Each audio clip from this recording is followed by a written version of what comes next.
Why did I wait so long to film till the sun was setting? The song's not over because it's the song of my life and it's constant. This week I decided to mark a momentous occasion that has happened in my life. It's one that I've been building up to for a while. In fact, I even mentioned it in like a couple of my videos. And here it is. It's here. I started my second book from my book trilogy.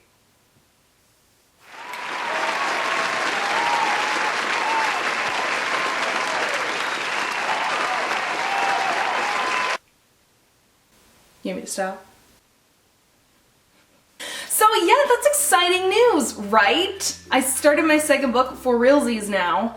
Who says that? And it's going well so far. We're 25 pages in already, and it's only been this week. And it's just crazy stuff is happening. Let me explain why this is such a momentous occasion for me. I've been working on starting the second book of this trilogy for over half a year. And since I finally rid myself of the writer's block, it's like this whole new liberation and this whole new me, and that's just freaking awesome. Crazy eyes included. Yes. So as such, I know that a lot of you writers out there who are currently watching struggle with writer's block a lot, as I currently still am for like several other stories that I'm writing. Totally happens to me all the time. I'm in a constant state of writer's block. But there are a few things that I like to do to combat the death trap of writer's block. So, without further ado, here are 5 things that I do, personally, to combat writer's block. I've made a list! Yes! Lists are so much fun and so hard, and I can hardly read them anymore because the sun's going down.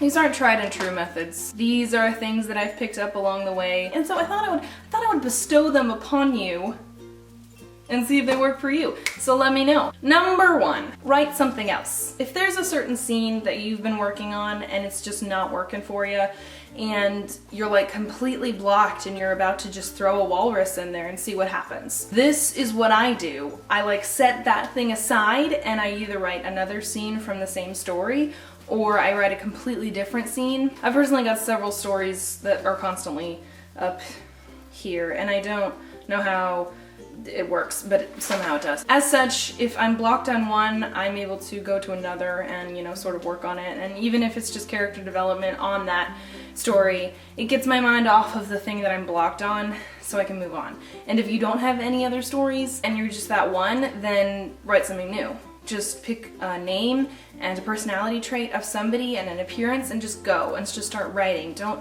plan. Don't think, just write. Number 2, inspiration.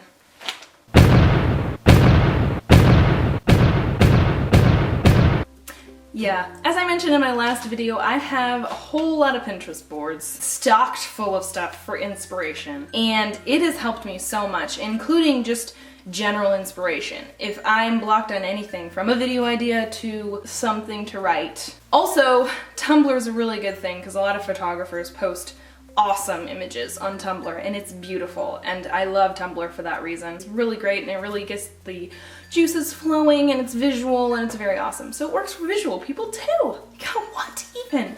Number 3. Do I need to stop maybe? No. What I do, or did at least, or sometimes I'll even do it now, when I was a teenager trying to get into the writing aspect, and I knew that I loved writing, but I didn't know what to write. What I did was I watched TV shows and movies, and I took because I love writing action. So I took action scenes often, and I put them in my storyline and my characters, and I made them into something new. Now, don't steal other people's work off of movies and things like that and just change the names and just hope that, you know, nobody's gonna notice. But taking a certain scene or an emotion from a scene, or even just one line, and writing off of that, typically you'll find yourself going off in another direction, your own things and your own ideas, and before you know it, you have a story scene, and that's really awesome. Number 4. Speak properly, Kathleen.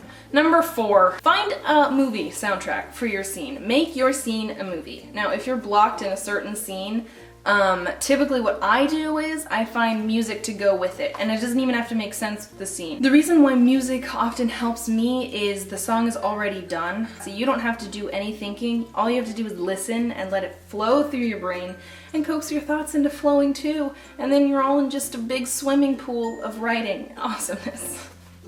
And finally, number 5, don't stop trying.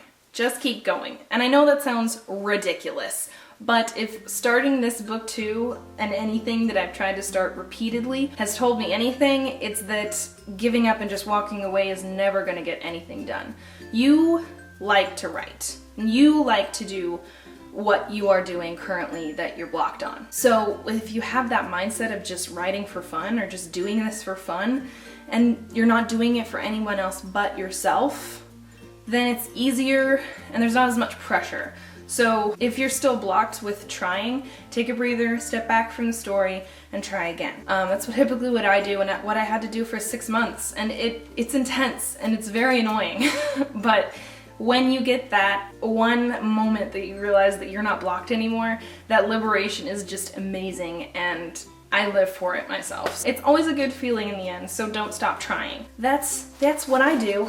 So before the sun sets completely, I want to thank you so much for watching this video. Comment down below with your tips and stuff like that if you have any to combat writer's block or creativity block in general. Other than that, that's about it from me. If you liked this video, do give it a thumbs up and please subscribe for further videos such as these and other nonsense videos. Other than that, that's about it for me. Please have a marvelous week and I'll catch you on the flip side. Crazy stuff is happening